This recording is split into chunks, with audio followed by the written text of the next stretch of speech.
ਉਹ 'ਚ ਬੇਟਾ ਕੁਛ ਨਹੀਂ ਹੈ। ਦੇਖੋ ਬੋਹਰ ਕੀ ਕਹਿੰਦਾ ਵੀ ਰੇਡੀਅਸ ਦਾ ਫਾਰਮੂਲਾ ਕੀ ਹੈ, a0 n² / z ਹੈ। ਇਹਨੂੰ ਤੁਸੀਂ ਡਰਾਈਵ ਕਰਨਾ ਹੈ। ਠੀਕ ਹੈ, ਡਰਾਈਵ ਕਰਨਾ ਮਤਲਬ ਕਿਵੇਂ ਆਇਆ ਫਾਰਮੂਲਾ। ਨਿਊਕਲੀਅਸ ਹੈ, ਨਿਊਕਲੀਅਸ ਦੇ ਅਰਾਊਂਡ ਇਲੈਕਟ੍ਰੋਨ ਘੁੰਮ ਰਿਹਾ, ਦੋਨਾਂ 'ਚ ਫੋਰਸ ਆਫ ਅਟਰੈਕਸ਼ਨ ਹੈ। ਜਦੋਂ ਵੀ ਕੋਈ ਚਾਰਜਿਸ 'ਚ ਫੋਰਸ ਆਫ ਅਟਰੈਕਸ਼ਨ ਹੁੰਦਾ ਉਹਨੂੰ ਇਲੈਕਟ੍ਰੋਸਟੈਟਿਕ ਫੋਰਸ ਆਫ ਅਟਰੈਕਸ਼ਨ ਕਹਿੰਦੇ ਆ। ਤੇ ਉਹਦਾ ਫਾਰਮੂਲਾ K ਕਾਂਸਟੈਂਟ ਹੁੰਦਾ, Q1 Q2 ਚਾਰਜਿਸ ਹੁੰਦੇ ਨੇ ਤੇ R ਹੁੰਦਾ ਉਹਨਾਂ 'ਚ ਡਿਸਟੈਂਸ, ਉਹਦਾ ਸਕੁਆਇਰ ਲਈਦਾ।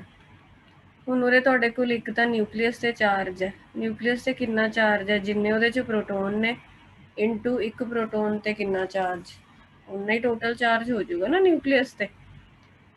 ਇੱਕ ਪ੍ਰੋਟੋਨ ਤੇ ਕਿੰਨਾ ਚਾਰਜ ਹੁੰਦਾ, E ਜਿੰਨਾ ਹੀ, ਤੇ ਇਲੈਕਟ੍ਰੋਨ ਤੇ ਚਾਰਜ E ਹੈ।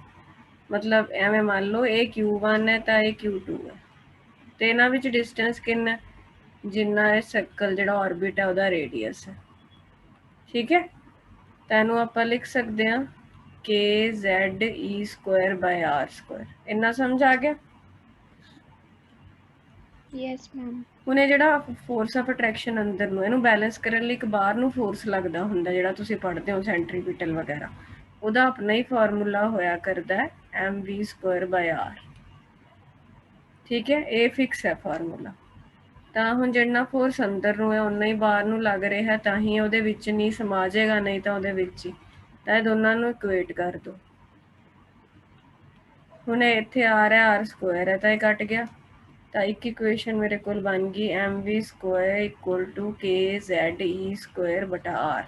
ਹੁਣ ਉਰੇ R² ਨਹੀਂ ਲਿਖ ਦੇਣਾ ਕਿਉਂਕਿ ਮੈਂ ਇੱਧਰੋਂ ਤੇ ਇਹ ਇੱਕ R ਕੱਟਤਾ।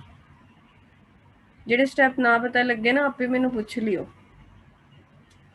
ਤੇ ਦੂਜਾ ਇਕੁਏਸ਼ਨ ਸਾਡੇ ਕੋਲ ਐਂਗੂਲਰ ਮੋਮੈਂਟਮ ਕੁਆਂਟਾਈਜ਼ਡ ਹੁੰਦਾ, ਉਹ ਸਾਨੂੰ ਆਲਰੇਡੀ ਪਤਾ ਹੈ, mvr nh/2π ਹੁੰਦਾ। ਜੇ ਮੈਂ ਇਹਨੂੰ ਸਕੁਆਇਰ ਕਰਦਾ ਤਾਂ ਮੇਰੇ ਕੋਲ ਬਣੂਗਾ m² v² r² = n² h² / 2π ਦਾ ਸਕੁਆਇਰ ਬਣੇਗਾ 4π²। ਇਹ ਹੈ ਇਕੁਏਸ਼ਨ ਨੰਬਰ 2। ਹੁਣ ਜਿਹੜੀ ਪੂਰੀ ਇਕੁਏਸ਼ਨ ਨੰਬਰ 2 ਹੈ ਇਹਨੂੰ 1 ਨਾਲ ਡਿਵਾਈਡ ਕਰ ਦਿਓ। ਡਿਵਾਈਡ ਇਕੁਏਸ਼ਨ 2 ਬਾਈ ਇਕੁਏਸ਼ਨ 1। ਤਾਂ ਡਿਵਾਈਡ ਕਰਕੇ ਦੇਖੋ ਕੀ ਆਏਗਾ, m² v² r² ਤੇ 1 ਚੋਂ ਆਇਆ mv², n² h² / 4π²। ਇਹਨੂੰ ਇਹਦੇ ਨਾਲ ਡਿਵਾਈਡ ਕੀਤਾ, ਇਹ r ਉੱਪਰ ਚੱਲ ਗਿਆ। ਹੁਣ ਕੀ ਕੈਂਸਲ ਆਊਟ ਹੁੰਦਾ, v² ਨਾਲ v², ਇੱਕ m ਇੱਥੇ ਇੱਕ ਕੱਟ ਗਿਆ, ਇਹ r² ਇੱਧਰ r ਹੈ, ਤਾਂ ਮੇਰੇ ਕੋਲ ਨੈਟ ਕੀ ਬਚਿਆ, ਇੱਧਰ ਲਿਖਾਂ ਮੈਂ ਜੇ, ਇੱਕ m ਬਚਿਆ, v² ਤਾਂ ਕੱਟ ਗਿਆ ਸੀ, ਇੱਕ r ਬਚਿਆ, n² h² r ਤਾਂ ਕੱਟਿਆ ਪਿਆ ਇੱਧਰੋਂ, 4π² KZE²। ਹੁਣ r ਕੱਢਣਾ, r ਮੈਂ ਇੱਕ ਪਾਸੇ ਰੱਖ ਲੂੰਗੀ, n² h² / 4π² m ਥੱਲੇ ਲਿਆਈ, KZE²। ਹੁਣ ਇਹਦੇ 'ਚੋਂ ਦੇਖੋ ਕਿਹੜੀਆਂ ਚੀਜ਼ਾਂ ਵੇਰੀ ਕਰਨਗੀਆਂ ਜਦੋਂ ਤੁਸੀਂ ਆਰਬਿਟ ਬਦਲੋਗੇ। ਉਹਦੇ ਨਾਲ ਇੱਕ ਤਾਂ n ਵੇਰੀ ਕਰੂਗਾ, n² ਵੇਰੀ ਕਰੂਗਾ, h ਤਾਂ ਕਾਂਸਟੈਂਟ ਹੀ ਰਹਿਣਾ। ਆਹ ਸਾਰੀ ਚੀਜ਼ ਕਾਂਸਟੈਂਟ ਹੈ, ਮਾਸ ਆਫ ਇਲੈਕਟ੍ਰੋਨ ਕਾਂਸਟੈਂਟ ਹੈ, K ਵੀ ਇੱਕ ਕਾਂਸਟੈਂਟ ਹੁੰਦਾ, ਇਹਦੀ ਫਿਕਸ ਵੈਲਿਊ ਹੁੰਦੀ ਹੈ। Z ਵੇਰੀ ਕਰੂਗਾ ਕਿਉਂਕਿ ਡਿਪੈਂਡ ਕਰਦਾ ਵੀ ਕਿਹੜਾ ਐਟਮ ਹੈ, ਐਟੋਮਿਕ ਨੰਬਰ ਚੇਂਜ ਹੋਊਗਾ। ਤਾਂ ਕਿਹੜੀਆਂ ਚੀਜ਼ਾਂ ਇਹਦੇ 'ਚੋਂ ਵੇਰੀ ਕਰੀਆਂ, n² / z ਵੇਰੀ ਕੀਤਾ, ਬਾਕੀ ਚੀਜ਼ਾਂ ਤਾਂ ਕਾਂਸਟੈਂਟ ਹੀ ਨੇ। E ਵੀ ਕਾਂਸਟੈਂਟ ਹੈ 1.6 ਵਾਲੀ ਵੈਲਿਊ। ਤਾਂ ਉਹਨਾਂ ਨੂੰ ਜਦ ਤੁਸੀਂ ਕਰੋਗੇ ਮਲਟੀਪਲਾਈ ਡਿਵਾਈਡ, ਉਹ a0 ਆਊਗਾ, ਤਾਂ ਫਾਰਮੂਲਾ ਆ ਗਿਆ ਰੇਡੀਅਸ। ਸਮਝ ਗਏ? Yes ma'am. ਬਸ ਆਹੀ ਡੈਰੀਵੇਸ਼ਨ ਹੈ। ਕਈ ਵਾਰ ਉਹ ਕੀ ਕਰਦਾ ਨਾ, ਆਹ ਵਾਲਾ ਐਕਸਪ੍ਰੈਸ਼ਨ ਦੇ ਦਿੰਦਾ ਨੀਟ 'ਚ, ਤਾਂ ਫਿਰ ਪਤਾ ਨਹੀਂ ਲੱਗਦਾ ਅਸੀਂ ਇਹਨੂੰ ਰੱਟਾ ਲਾਇਆ ਹੋਵੇ ਵੀ ਆਹ ਕਿੱਥੋਂ ਆ ਗਿਆ, ਤਾਂ ਮੈਂ ਤੁਹਾਨੂੰ ਕਰਾਤੀ ਹੈ। ਇਹੀ ਵੈਲੋਸਿਟੀ ਦਾ ਵੀ ਕਰ ਸਕਦੇ ਹੋ। ਵੈਲੋਸਿਟੀ ਦੀ ਤਾਂ ਹੈਗੀ ਹੋਈ ਇੱਕ ਲਾਈਨ ਦੀ ਡੈਰੀਵੇਸ਼ਨ ਹੈ। ਕਿਵੇਂ ਦੇਖੋ, ਮੈਮ ਇੱਕ ਰੇਡੀਅਸ ਵਾਲੇ ਵਿੱਚ ਨਾ ਇੱਕ ਫਾਰਮੂਲਾ ਲਿਖਿਆ ਹੋਇਆ K = 1/4πE0। ਹਾਂ ਉਹ ਕੀ ਹੁੰਦਾ, ਆ ਜਿਹੜਾ K ਹੈ ਨਾ, ਇਹ ਫਿਜ਼ਿਕਸ 'ਚ ਪੜ੍ਹੋਗੇ ਐਕਚੁਅਲੀ, ਇਹ K ਦੇ ਬਰਾਬਰ ਹੀ ਹੁੰਦਾ। ਤਾਂ ਇਹ K ਦੀ ਥਾਂ ਤੇ ਕਈ ਵਾਰ ਇਹ ਲਿਖ ਦਿੰਦੇ ਆ, ਫਿਜ਼ਿਕਸ 'ਚ ਆਊਗਾ ਬੇਟਾ ε0 ਨੂੰ ਪਰਮਿਟਿਵਿਟੀ ਕਹਿੰਦੇ ਨੇ। ਇਹ ਤੁਸੀਂ 12ਵੀਂ ਦੇ ਪਹਿਲੇ ਦੂਜੇ ਚੈਪਟਰ 'ਚ ਪੜ੍ਹੋਗੇ ਫਿਜ਼ਿਕਸ ਦੇ।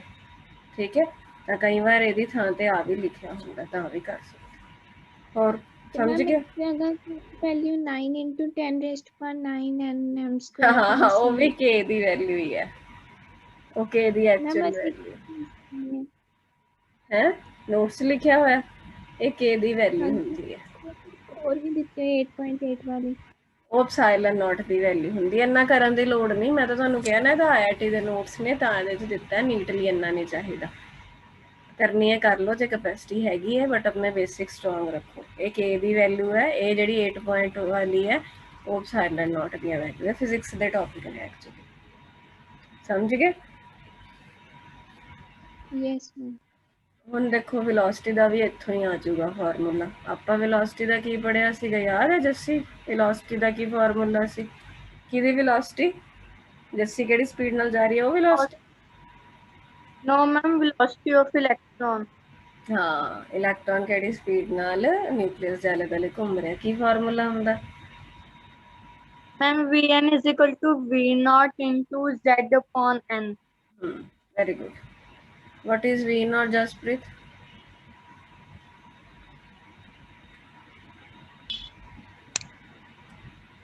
देखो याद नहीं है ना, गलत गल है। 2.188 into 10 raised to power 6 metre पर सेकंड की ਹੁੰਦਾ V naught महक?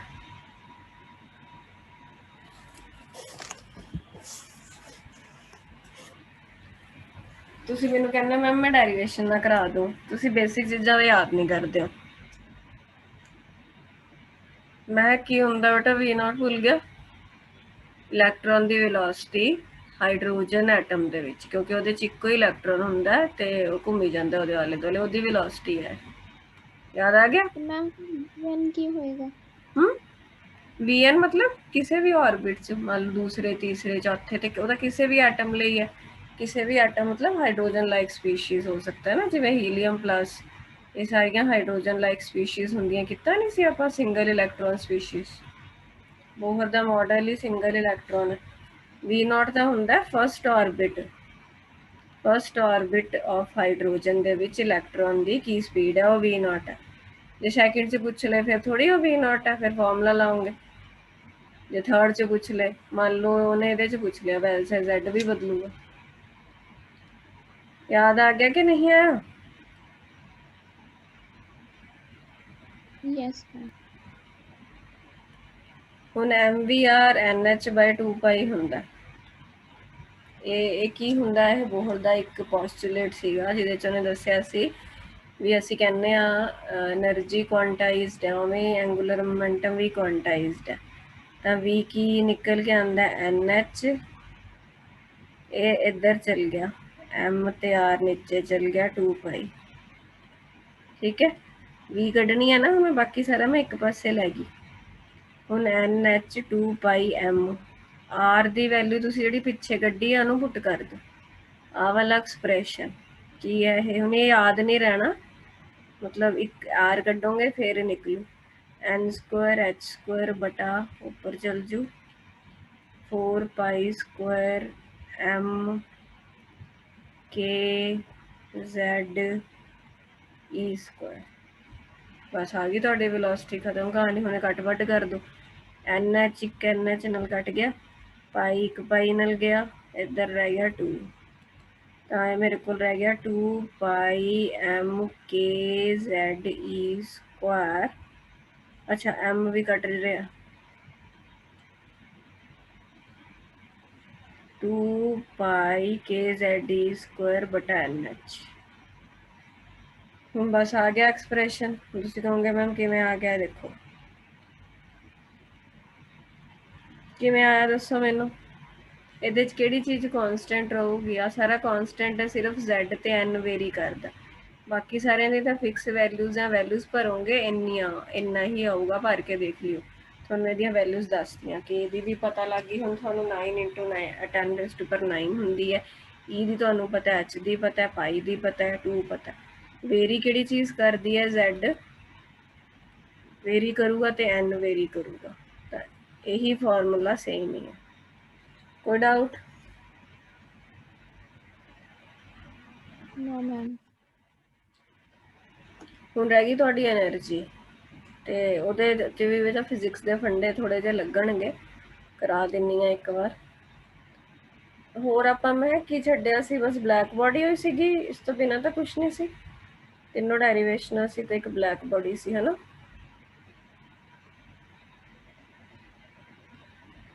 Yes ma'am. ਠੀਕ ਹੈ। ਹੁਣ એનર્ਜੀ ਦਾ ਕੀ ਹਿਸਾਬ ਕਿਤਾਬ ਹੈ? ਪਹਿਲਾਂ ਮੈਨੂੰ ਜਰਨਲ ਫਾਰਮੂਲਾ ਦੱਸੋ ਜੋ ਮੈਂ ਤੁਹਾਨੂੰ ਸਿਖਾਇਆ ਸੀ, એનર્ਜੀ ਆਫ ਇਲੈਕਟ੍ਰੋਨ ਕਿਸੇ ਵੀ ਆਪਾਂ ਹਾਈਡਰੋਜਨ ਲਾਈਕ ਸਪੀਸ਼ੀ ਵਿੱਚ ਜਾਂ ਹਾਈਡਰੋਜਨ ਵਿੱਚ ਕਿਵੇਂ ਕੱਢ ਸਕਦੇ ਹਾਂ? ਕੀ ਫਾਰਮੂਲਾ ਹੁੰਦਾ ਉਹਦਾ? ਬੋਲੋ। -13.6 Z²/n²।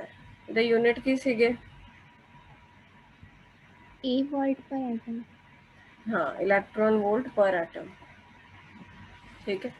बाकी होर फॉर्मूले भी होंगे ने जूल्स वाले, पर एक याद रख लईदा हुंदा, नहीं ऐदां फिर सारे नहीं याद रहिंदे। हुण ਇਹਦੇ 'ਚ ਕੀ ਹੈ ਮੈਂ ਤੁਹਾਨੂੰ ਦੱਸਦੀ ਹਾਂ। ਬੇਟਾ એનર્ਜੀ ਹੈ ਨਾ ਜਿਹੜੀ, ਉਹਨੂੰ 2 ਟਰਮ 'ਚ ਦੇਈਦਾ, ਤੇ ਉਹਦੇ 'ਚ ਕਿਹੜੇ ਕੁਐਸਚਨ ਆਉਂਦੇ ਆ ਮੈਂ ਦੱਸਦੀ ਹਾਂ, ਡੈਰੀਵੇਸ਼ਨ ਦੇ ਰਿਲੇਟਿਡ। ਇਹਦੇ ਆਲੇ ਦੁਆਲੇ ਘੁੰਮੂਗਾ, ਠੀਕ ਹੈ। ਤੇ ਇਲੈਕਟ੍ਰੋਨ ਇੱਕ ਚਾਰਜਡ ਪਾਰਟੀਕਲ ਹੈ, ਆ ਵੀ ਇੱਕ ਚਾਰਜ ਪਾਰਟੀਕਲ ਹੈ ਨਿਊਕਲੀਅਸ। ਫਿਜ਼ਿਕਸ 'ਚ ਪੜ੍ਹੋਗੇ, ਦੇਖੋ ਜੇ ਸਮਝ ਆਉਂਦਾ ਤਾਂ ਠੀਕ ਹੈ, ਨਹੀਂ ਇਹਨੂੰ ਮਤਲਬ ਹਲੇ ਫਿਰ ਪੈਂਡਿੰਗ ਰੱਖ ਲਈਏ। ਇਲੈਕਟ੍ਰੋਨ ਦੀ ਬੇਟਾ ਪੋਟੈਂਸ਼ੀਅਲ એનર્ਜੀ ਵੀ ਕੁਛ ਹੋਊਗੀ ਤੇ ਕਾਇਨੈਟਿਕ એનર્ਜੀ, ਉਹਦੀ ਮੋਸ਼ਨ ਮੂਵ ਕਰ ਰਿਹਾ ਉਹ, ਇਸ ਕਰਕੇ ਉਹਦੀ ਕਾਇਨੈਟਿਕ એનર્ਜੀ ਹੋਊਗੀ। ਤੇ ਕੋਈ ਵੀ ਜਿਹੜੇ 2 ਚਾਰजेस ਹੁੰਦੇ ਨੇ ਨਾ, Q1 Q2 separated by distance r, the same situation is here. Nucleus charge say Q1, electron charge say Q2, they have distance r which is equal to radius। ਤੁਹਾਨੂੰ ਮੈਂ ਪਿੱਛੇ ਕਰਾਇਆ ਸੀ ਵੀ ਇਹਨਾਂ ਵਿੱਚ ਫੋਰਸ ਹੁੰਦਾ, ਇੱਕ force of attraction K Q1 Q2/r²। ਇਹੀ ਹੁੰਦਾ ਨਾ, ਜਿਹੜੇ ਚਾਰजेस ਹੁੰਦੇ ਆ ਇਹ ਉਹਨਾਂ ਦਾ ਫੋਰਸ ਦਾ ਫਾਰਮੂਲਾ। ਐਂ ਬੇਟਾ ਇਹਨਾਂ ਦਾ ਇੱਕ ਪੋਟੈਂਸ਼ੀਅਲ એનર્ਜੀ ਦਾ ਵੀ ਫਾਰਮੂਲਾ ਹੁੰਦਾ, ਉਹ ਹੁੰਦਾ K Q1 Q2/r।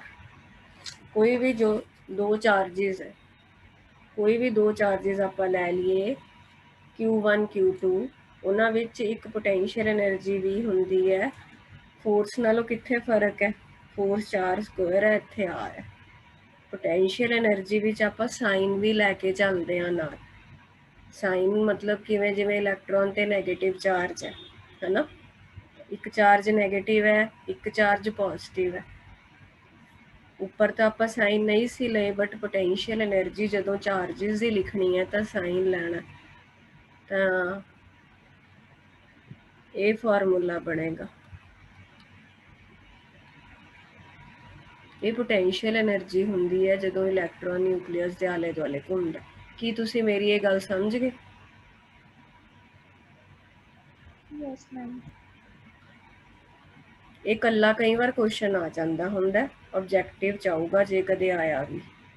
ਕਈ ਵਾਰ ਉਹ ਕੀ ਕਰਦਾ, ਪੋਟੈਂਸ਼ੀਅਲ એનર્ਜੀ ਦੀਆਂ ਆਪਸ਼ਨਾਂ ਦੇ ਦਿੰਦਾ ਤੇ ਸਾਨੂੰ ਟਿਕ ਕਰਨਾ ਪੈਂਦਾ ਹੁੰਦਾ। ਕਾਇਨੈਟਿਕ એનર્ਜੀ ਦਾ ਜਰਨਲ ਫਾਰਮੂਲਾ ਲਾ ਲਓ, ½mv² ਹੁੰਦੀ ਹੈ ਵੈਸੇ ਕਾਇਨੈਟਿਕ એનર્ਜੀ ਕਿਸੇ ਦੀ ਵੀ।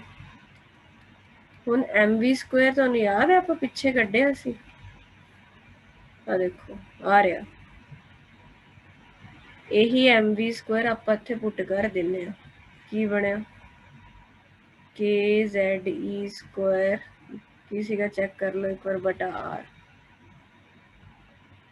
ਤਾਂ ਇਹ ਆ ਗਈ ਕਾਇਨੈਟਿਕ એનર્ਜੀ ਇਲੈਕਟ੍ਰੋਨ ਦੀ। ਜਦੋਂ ਉਹ ਨਿਊਕਲੀਅਸ ਦੇ ਆਲੇ ਦੁਆਲੇ ਘੁੰਮ ਰਿਹਾ ਹੈ ਤਾਂ 2 ਤਰ੍ਹਾਂ ਦੀਆਂ એનર્ਜੀਆਂ ਨੇ ਉਹਦੀਆਂ। ਇਹ ਜਿਹੜਾ ਆਪਾਂ ਫਾਰਮੂਲਾ ਹੁੰਦਾ ਹੈ, ਇਹ ਰਾਜੇ ਫਾਰਮੂਲਾ ਹੁੰਦਾ ਟੋਟਲ એનર્ਜੀ ਦਾ। ਪਰ ਜੇ ਆਪਾਂ ਉਹਨੂੰ ਮਤਲਬ ਡਿਸਟਿੰਗੁਇਸ਼ ਕਰੀਏ ਤਾਂ ਨਿਊਕਲੀਅਸ ਦੇ ਆਲੇ ਦੁਆਲੇ ਜਦੋਂ ਇਲੈਕਟ੍ਰੋਨ ਘੁੰਮ ਰਿਹਾ, ਉਹਦੀ 2 ਤਰ੍ਹਾਂ ਦੀ એનર્ਜੀ ਹੈ। ਕਿਉਂਕਿ ਉਹ ਘੁੰਮ ਰਿਹਾ, ਇਸ ਕਰਕੇ ਉਹਦੀ ਕਾਇਨੈਟਿਕ એનર્ਜੀ ਵੀ ਹੈ, ਜਿਹਨੂੰ ਅਸੀਂ ½mv² ਲਿਖਦੇ ਹਾਂ। ਤੇ mv² ਨੂੰ ਮੇਰੇ ਬਰਾਬਰ ਕਿਉਂ ਪੁੱਟ ਕਰਤਾ? ਉਹ ਸਾਨੂੰ ਪਤਾ ਹੈ ਵੀ ਇਲੈਕਟ੍ਰੋਨ ਤੇ ਨਿਊਕਲੀਅਸ ਦੇ ਕੇਸ 'ਚ ਹੁੰਦਾ, ਅਸੀਂ ਪ੍ਰੂਵ ਕੀਤਾ, ਉਹ ਪੁੱਟ ਕੀਤਾ ਮੈਂ। ਪੋਟੈਂਸ਼ੀਅਲ એનર્ਜੀ ਮੈਂ ਤੁਹਾਨੂੰ ਦੱਸਤਾ, ਜੇ 2 ਚਾਰजेस r ਡਿਸਟੈਂਸ ਨਾਲ ਸੈਪਰੇਟ ਨੇ ਤਾਂ ਉਹਨਾਂ 'ਚ ਇੱਕ ਪੋਟੈਂਸ਼ੀਅਲ એનર્ਜੀ ਆ ਜਾਂਦੀ ਹੈ, ਉਹ ਹੁੰਦੀ ਹੈ K Q1 Q2/r, ਸਕੁਆਇਰ ਨਹੀਂ ਆਵੇ। ਤੇ ਉਰੇ ਸਾਈਨ ਲੈਣੇ ਪੈਂਦੇ ਆ। ਮੈਂ ਉਰੇ ਸਾਈਨ ਤਾਂ ਨਹੀਂ ਦਿਖਾਇਆ ਕਿਉਂਕਿ ਇੱਥੇ ਤਾਂ ਮੈਂ ਜਰਨਲ ਫਾਰਮੂਲਾ ਲਿਖਿਆ। ਹੋ ਸਕਦਾ ਦੋਨੋਂ ਹੀ ਚਾਰਜ ਪੋਜ਼ਿਟਿਵ ਹੋਣ, ਹੋ ਸਕਦਾ ਦੋਨੋਂ ਹੀ ਚਾਰਜ ਨੈਗੇਟਿਵ ਹੋਣ, ਬਟ ਅਸੀਂ ਜਿਹੜਾ ਕੇਸ ਲੈ ਰਹੇ ਹਾਂ ਉਹਦੇ 'ਚ ਸਾਡਾ ਇੱਕ ਚਾਰਜ ਨੈਗੇਟਿਵ ਹੈ, ਇੱਕ ਚਾਰਜ ਪੋਜ਼ਿਟਿਵ ਹੈ, ਇਸ ਕਰਕੇ ਨੈਗੇਟਿਵ ਸਾਈਨ ਆ ਗਿਆ। ਤਾਂ this is a potential energy when electron is revolving around the nucleus. This is a kinetic energy. Now suppose if we want to find what is the total energy when electron revolves around the nucleus, then I should add potential energy plus kinetic energy. Potential energy is minus k z e square upon r. Kinetic energy is k z e square upon 2r. Can you tell me what will be the total energy? Can we take anything common? Isn't it? yes but ਤੁਹਾਨੂੰ basic maths ਨਹੀਂ ਆਉਂਦਾ ਕਿ ਇਹਦੇ 'ਚ ਕੀ problem ਹੈ? ਆਸਾਨ ਹੀ ਹੈ, ਦੱਸੋ ਮੈਨੂੰ। ਆ ਟੋਟਲ એનર્ਜੀ ਦਾ ਐਕਸਪ੍ਰੈਸ਼ਨ ਬਣ ਗਿਆ। ਤਾਂ ਐਕਸਪ੍ਰੈਸ਼ਨਾਂ ਵਿੱਚ ਉਲਝਾ ਸਕਦਾ ਹੈ, ਹੋਰ ਇਹਦੇ 'ਚ ਕੁਝ ਨਹੀਂ ਆਉਂਦਾ। ਕਨੈਟਿਕ એનર્ਜੀ ਦਾ ਐਕਸਪ੍ਰੈਸ਼ਨ ਸਾਰੇ ਮਿਲਦੇ ਜੁਲਦੇ, ਇਸ ਕਰਕੇ ਡੈਰੀਵੇਸ਼ਨਸ ਖਾਤੀ। ਪੋਟੈਂਸ਼ੀਅਲ એનર્ਜੀ ਦਾ, ਕਨੈਟਿਕ એનર્ਜੀ ਦਾ ਤੇ ਟੋਟਲ એનર્ਜੀ ਦਾ। ਹੁਣ ਇੱਕ ਚੀਜ਼ ਹੋਰ ਦੇਖੋ ਕਿ ਮੈਂ ਕਹਿ ਸਕਦੀ ਹਾਂ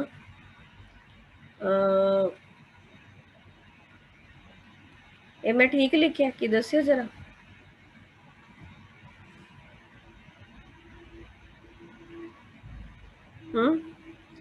no ma'am ਕੀ ਗਲਤੀ ਹੈ ਇਹਦੇ 'ਚ?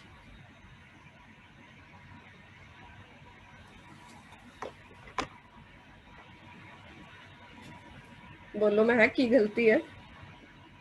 मैम ऊपर वाली फॉर्मूले पहला ही kinetic energy प्लस है।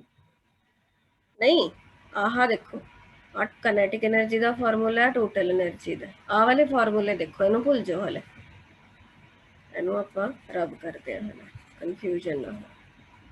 ਇਹਨਾਂ ਦੋਨਾਂ ਨੂੰ ਕੰਪੇਅਰ ਕਰੋ, ਕੀ ਇਹ ਠੀਕ ਨਹੀਂ ਲਿਖਿਆ ਮੈਂ? ਆ ਟੋਟਲ એનર્ਜੀ ਦਾ ਐਕਸਪ੍ਰੈਸ਼ਨ ਹੈ, ਇਹਦੇ ਮੂਰੇ ਜੇ ਮੈਂ ਇੱਕ ਹੋਰ ਸਾਈਨ ਲਾ ਦਾਂ ਤਾਂ ਮਾਈਨਸ ਮਾਈਨਸ ਪਲੱਸ ਹੋ ਕੇ ਇਹੀ ਐਕਸਪ੍ਰੈਸ਼ਨ ਨਹੀਂ ਬਣ ਜਾਊਗਾ? यस मैम ਤਾਂ ਇਹ ਯਾਦ ਰੱਖਣਾ। ਯਾਦ ਨਹੀਂ ਰੱਖਣਾ ਮਤਲਬ ਡੈਰੀਵੇਸ਼ਨ ਆਊਗੀ ਤਾਂ ਆਪੇ ਆ ਜਾਊਗਾ ਤੁਹਾਨੂੰ। ਹੁਣ ਦੇਖੋ ਹੋਰ ਮੈਂ ਕੀ ਕਹਿ ਸਕਦੀ ਹਾਂ, ਇੱਕ ਮੈਂ ਹੋਰ ਲਿਖਦੀ ਹਾਂ ਚੀਜ਼। ਕੀ ਮੈਂ ਇਹ ਠੀਕ ਲਿਖਿਆ?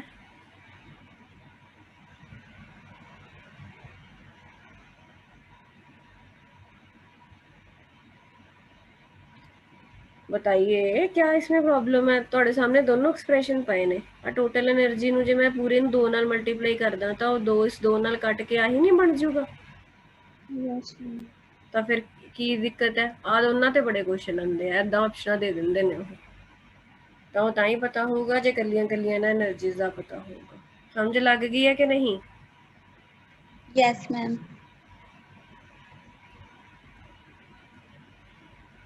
ਇਹ ਤਾਂ ਹੀ ਕਰਨੀਆਂ ਨੇ ਚੀਜ਼ਾਂ ਪਹਿਲਾਂ ਜੇ ਤੁਹਾਨੂੰ ਦੂਜੀਆਂ ਚੀਜ਼ਾਂ ਆਉਂਦੀਆਂ ਨੇ। ਠੀਕ ਹੈ, ਨੀਟ ਵਾਸਤੇ ਕਰਾਇਆ ਇਹ, ਉਹ ਤੋਂ ਵੀ ਜ਼ਿਆਦਾ ਹੀ ਹੈ, ਏਮਜ਼ ਵਾਸਤੇ ਹੀ ਹੈ, ਮੈਂ ਇਹ ਲਾ ਕੇ ਚੱਲੋ।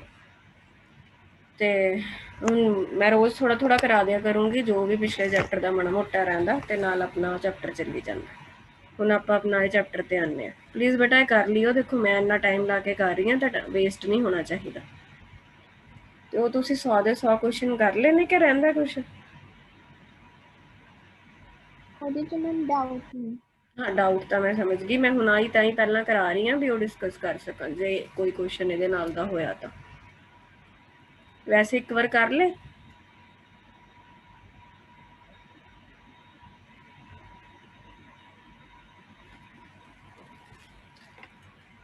ਤੁਸੀਂ ਕੀ ਸੋਚਦੇ ਹੋ ਵੀ ਮੈਂ ਤੁਹਾਨੂੰ 4-5 ਵਾਰ ਪੁੱਛਾਂ ਫਿਰ ਜਵਾਬ ਦਵਾਂਗੇ? ਬੋਲੋ। यस मैम ਅੱਛਾ, ਚਾਰ ਵਾਰ ਪੁੱਛਿਆ ਕਰਾਂ ਫਿਰ ਬੋਲੋਗੇ? ਹੈ ਇੱਕ ਵਾਰ ਚ ਨਹੀਂ ਬੋਲਦੇ? ਕਿਤੇ ਕਿ ਨਹੀਂ? ਕਿੰਨੇ ਰਹਿੰਦੇ ਆ ਦੱਸੋ ਸਹੀ ਸਹੀ। ਸ਼ਕਲਾਂ ਦਿਖਾਉਣ ਵਾਲੇ ਆਪਣੀਆਂ, ਮੈਨੂੰ ਤਾਂ ਤੁਸੀਂ ਦਿਖਦੇ ਨਹੀਂ ਬਿਲਕੁਲ। ਕਿੰਨੇ ਕਰ ਲਏ ਜੱਸੀ ਤੂੰ?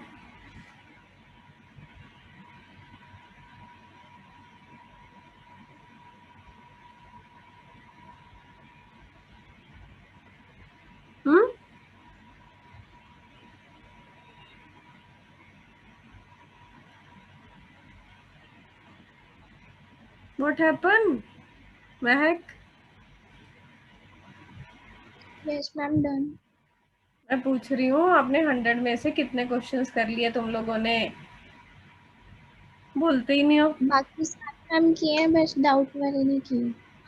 तो बोलो ना, बताओ तो मुझे। बाकी दोनों बोल ही नहीं रहे, सलाह करके बैठते हो कि मैम को जवाब नहीं देना, तीनों ही चुप रहेंगे हैं, ऐसा?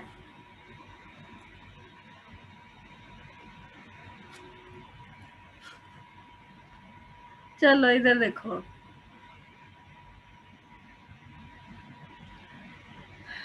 मुझे कौन बताएगा लॉ ऑफ मल्टीपल प्रोपोर्शन क्या होता है? जल्दी बता।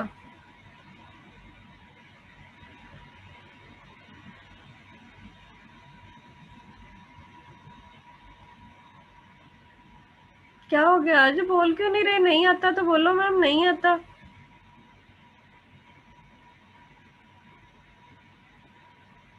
मेरी क्या आवाज नहीं आ रही? Should I restart?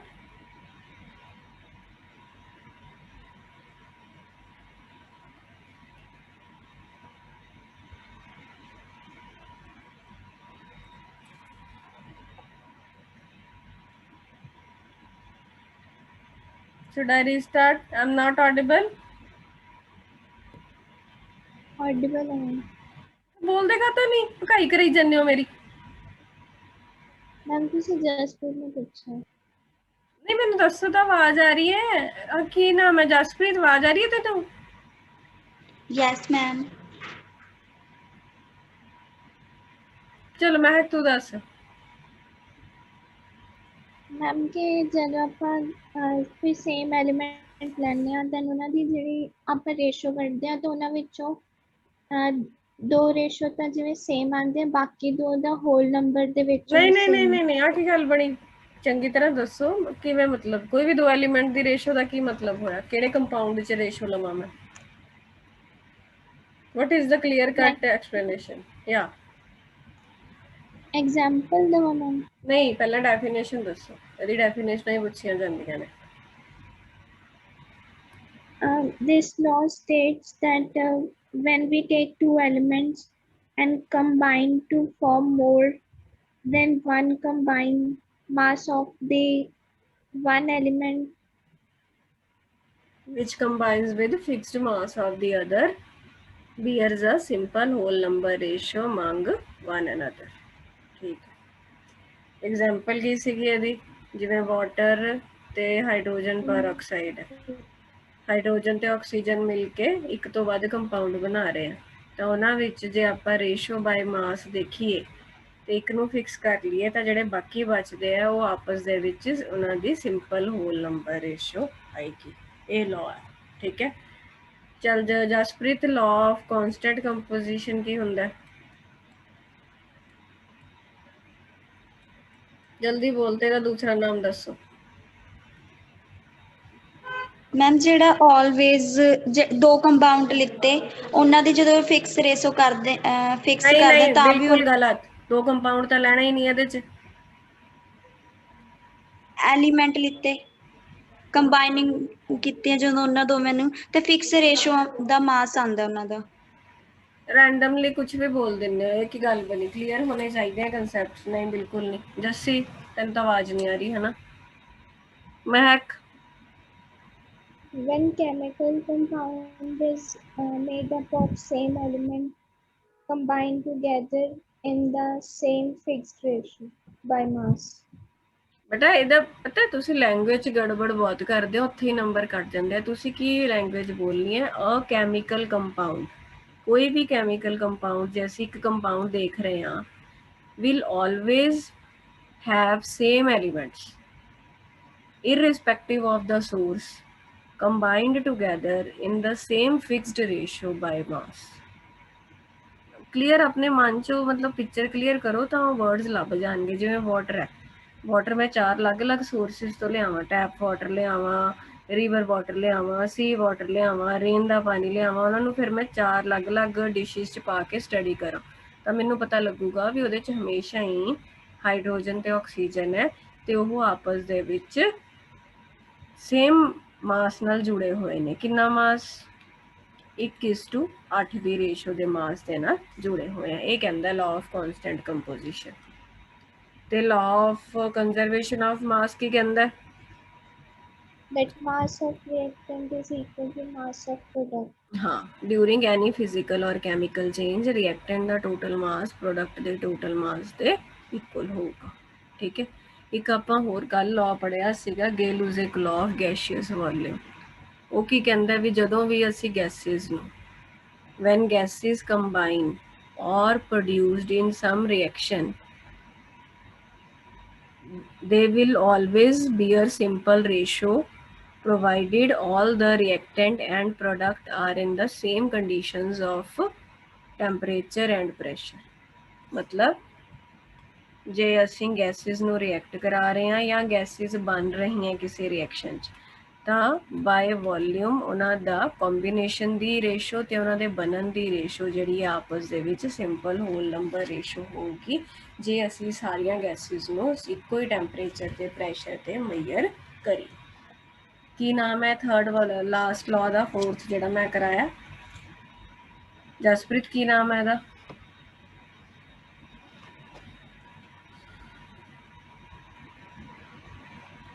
ਗੇ-ਲੁਜ਼ੈਕਸ law of ਗੈਸੀਅਸ volume. बेटा नाल नाल पढ़ी जाया करो, काम पाइल अप नहीं करना। ठीक है। हुण देखो लॉ ऑफ रेसिप्रोकल प्रपोर्शन हले नहीं करना हैगा, एक एवोगैड्रो लॉ है, वो जो मोल कंसैप्ट करांगे उदों आऊगा। हुण आपां अगे चलदे हां। देखो अज वाला जिहड़ा टॉपिक है उहदे विच मैं तुहानूं इह सिखाना एटॉमिक मास ਕੀ ਹੁੰਦਾ ਤੇ ਅਸੀਂ ਉਹਨੂੰ ਕਿਵੇਂ ਮੇਜਰ ਕਰਦੇ ਹਾਂ। ਅਸੀਂ ਉਹਨੂੰ ਐਟੋਮਿਕ ਮਾਸ ਯੂਨਿਟਾਂ ਨਾਲ AMU ਤਾਂ ਤੁਸੀਂ 9ਵੀਂ ਤੋਂ ਸੁਣਦੇ ਆ ਰਹੇ ਹੋ। ਹੁੰਦਾ ਕੀ ਹੈ AMU ਆਪਾਂ ਦੇਖਣਾ।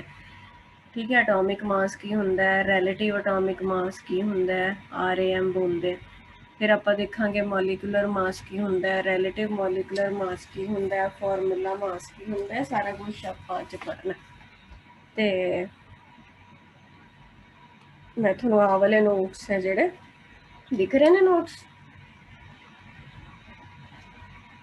Yes. ठीक है, ये वाले शेयर भी करूंगी। देखो की लिखा है डाल्टन की थ्योरी कर लियो, उन्होंने पढ़ लियो, कुछ है नहीं, बाकी मैं एक बार फिर तुहानूं समझा दूंगी। ठीक है। देखो हुण तक सानूं की पता चलिया डाल्टन की थ्योरी का मेन जिहड़ा करक्स सीगा वो की सीगा? जे मैं एक लाइन च पुछां की सीगा? की कहंदी डाल्टन की थ्योरी? कि जिहड़ा भी साडे कोल मैटर है ਉਹ ਕਿਹਦਾ ਬਣਿਆ ਹੋਇਆ? ਬਹੁਤ ਛੋਟੇ ਪਾਰਟੀਕਲਸ ਦਾ ਬਣਿਆ ਹੋਇਆ ਜਿਹਨੂੰ ਅਸੀਂ ਐਟਮਸ ਕਹਿੰਦੇ ਹਾਂ। ਹੁਣ ਮੰਨ ਲਓ ਤੁਸੀਂ ਖੁਦ ਸਾਇੰਟਿਸਟ ਹੋ, ਤੁਹਾਨੂੰ ਇਹ ਪਤਾ ਲੱਗ ਗਿਆ ਜਿਵੇਂ ਆ ਮੇਰੇ ਹੱਥ 'ਚ ਪੈਨ ਹੈ ਨਾ, ਜਿਹਦੇ ਨਾਲ ਮੈਂ ਲਿਖ ਰਹੀ ਹਾਂ, ਇਹ ਕੁਝ ਮੈਟਰ ਦਾ ਬਣਿਆ ਹੋਇਆ ਮੈਟਰ ਹੈ ਇਹ ਜਿਹੜਾ ਕਿ ਬਹੁਤ ਛੋਟੇ ਪਾਰਟੀਕਲਸ ਦਾ ਬਣਿਆ ਹੋਇਆ ਜਿਹਨੂੰ ਐਟਮ ਕਹਿੰਦੇ ਆ। ਉਸ ਤੋਂ ਬਾਅਦ ਅਗਲਾ ਕੁਐਸਚਨ ਉਹਨਾਂ ਦੇ ਦਿਮਾਗ 'ਚ ਆਇਆ ਵੀ ਇਹ ਜਿਹੜੇ ਐਟਮਸ ਦਾ ਬਣਿਆ ਹੋਇਆ ਉਹਨਾਂ ਐਟਮਸ ਦਾ ਮਾਸ ਕੀ ਹੈ, है ना। अगला क्वेश्चन नैचुरली ये स्ट्राइक हो सकता है मन च कि ये इन्ने छोटे पार्टिकल ने, इन्हां दा मास की हुंदा ते असीं इहनूं किवें मेजर करांगे। तां हुण उदों देखो बाकी जिहड़े मासिस ने आपां kg च मेजर करदे आ, जिवें आ जिहड़े सब्जी बेचण वाले हुंदे इहनां कोल कुछ स्टैंडर्ड वेट्स हुंदे ने, है ना, तकड़ी च पा के एक पासे वेट आपां देख लईदा।